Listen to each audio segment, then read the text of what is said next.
I gotta move on.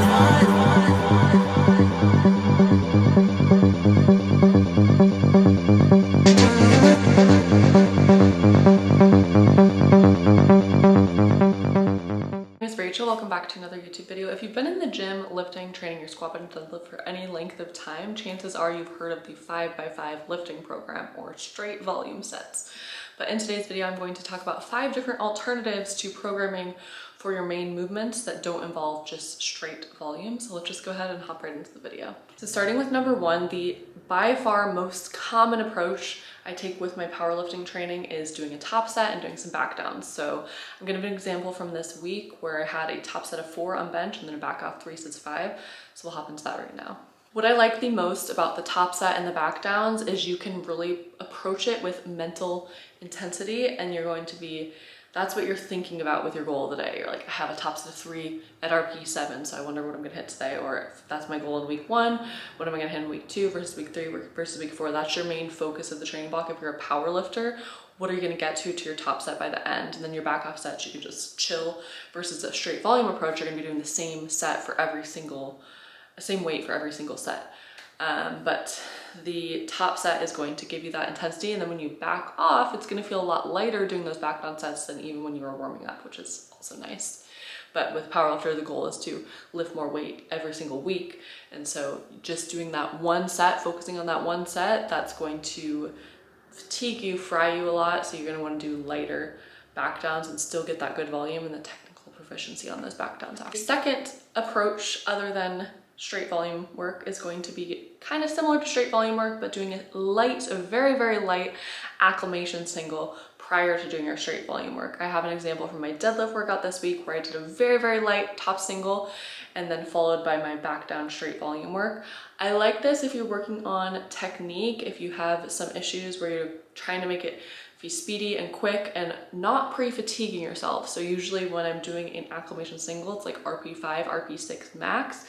So you're not going to be pre-fatigued for your volume after, and then when you get to the back off volume, it's going to feel much lighter, and usually the technique feels better because you're dialing it in by practicing warming up to the singles before you do the back down volume. The third approach is going to be ascending set. So if you're warming up, you're doing the same amount of reps as your top set's going to be. This is a good way to pre-load a lot of volume, especially if you're pressed on time, but keep in mind that if you're preloading the volume, you're going to get more fatigue, so you're not going to be able to lift as much likely on your top set as you would if you were, starting with warming up with sets of 8 and then sets of 5 and then sets of 3 and then singles all the way up to your top set. And then if you're doing a top set of 5, it doesn't matter. You're not going to be pre-fatigued because you just did, let's say, a single at 225 before you went up to your top set of 5 at 245.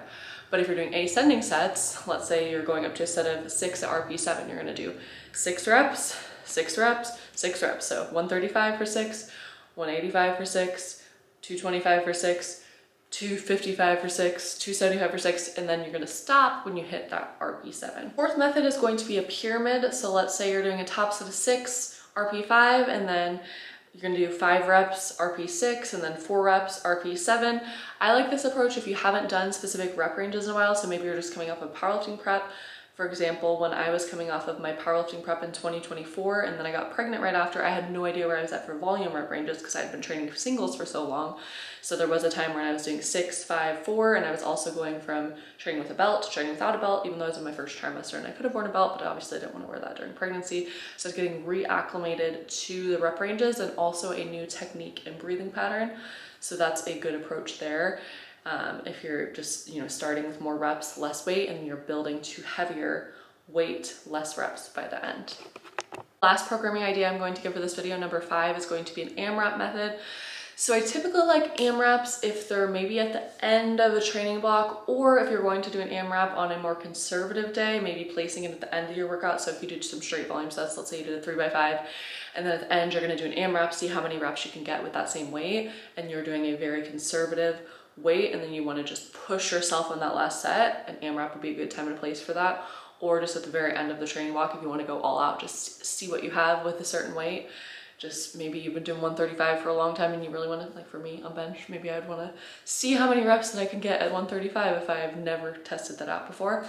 But I will say that you don't want to do that all the time, and you want to be cautious of not going to all out complete failure all the time. Maybe if you're doing an AMRAP, maybe programming cap at an RP8 to stop 2 reps shy of failure, but you're still getting that new adaptation of getting a lot more volume at a weight that you haven't tested out in a while. Let's just say this is not to hate on straight volume sets. It definitely has a time and a place in programming. An example from this week where I did have straight volume was I had a 4x4 pause squat, and that is on my secondary day. I would say typically on my primary days I don't have just straight volume, but maybe if you're at the beginning of an off season and you're just taking a more casual, conservative approach to your training, there definitely is a time and a place for straight volume. And also I want to say that you want to keep in mind of the overall total amount of volume that you're doing. So if you're doing a 3x8, that's 24 reps, obviously, just simple multiplication.